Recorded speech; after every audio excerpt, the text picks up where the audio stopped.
কারণ এই যুদ্ধকে থামানো যাবে না,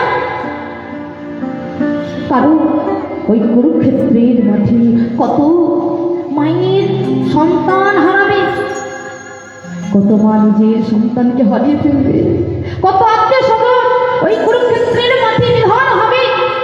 আমি ভগবান হয়ে তাদের সহ্য করতে পারবো না। দুর্যোধন, তুমি যদি চাও এই যুদ্ধ থামালেও থামাতে পারো, কারণ তোমার আত্মীয় স্বজন তো তোর সেখানে থাকবে। দুর্যোধন,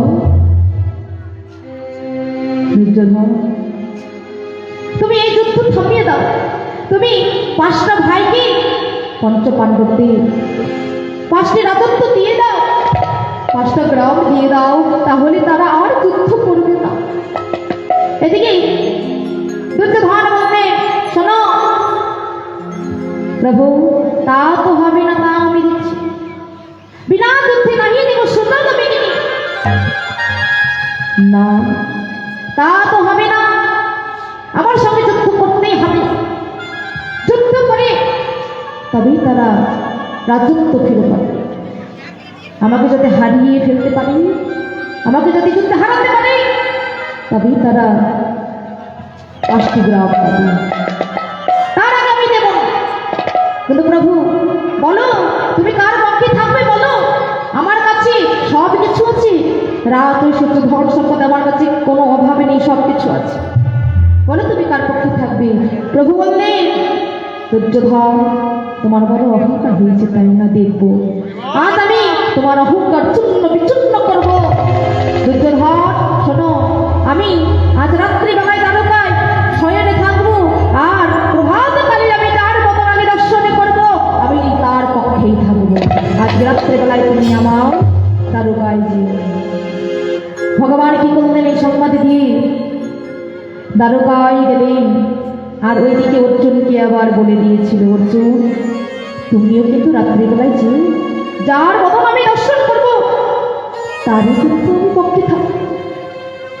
ওইদিকে ভগবান আবার কি করেছি, শয়নে রয়েছে, কিন্তু শয়নে যাওয়ার আগে ভগবান আমার দুটো কাজ করেছিলেন।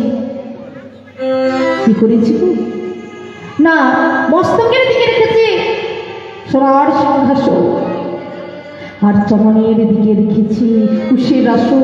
ভগবান জানতেন যে অহংকারী ব্যক্তি, যে সর্বদাই রাজ ঐশ্বর্য নিয়ে মেতে থাকে, ধন সম্পত্তি নিয়ে মেতে থাকে, যার মনের মধ্যে ভক্তি নাই, সে ওই সোনার সিংহাসনে বসবে, কখনো কুশের আসনে মাটিতে বসবে না। আর যে প্রকৃত ভক্ত হবে, সে সোনার সিংহাসনে চায় না, রাজ ঐশ্বর্য কিছু চায় না, সে ওই কুশের আসনে বসবে। আমি পরীক্ষা করবো দেখি। তো ভগবান আমার শয়নে রয়েছে, আর ওইদিকে আস্তে আস্তে করে দুর্যোধন ভগবানের ঘরে প্রবেশ করলো। আর যেই প্রবেশ করলো, অমনি দেখতে পেলে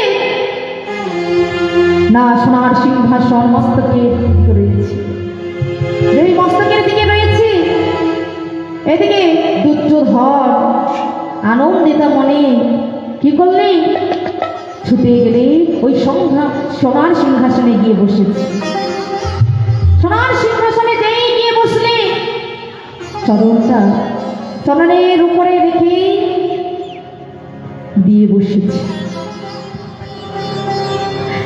আর এদিকে চরণ দোলাচ্ছে। সোনার সিংহাসনে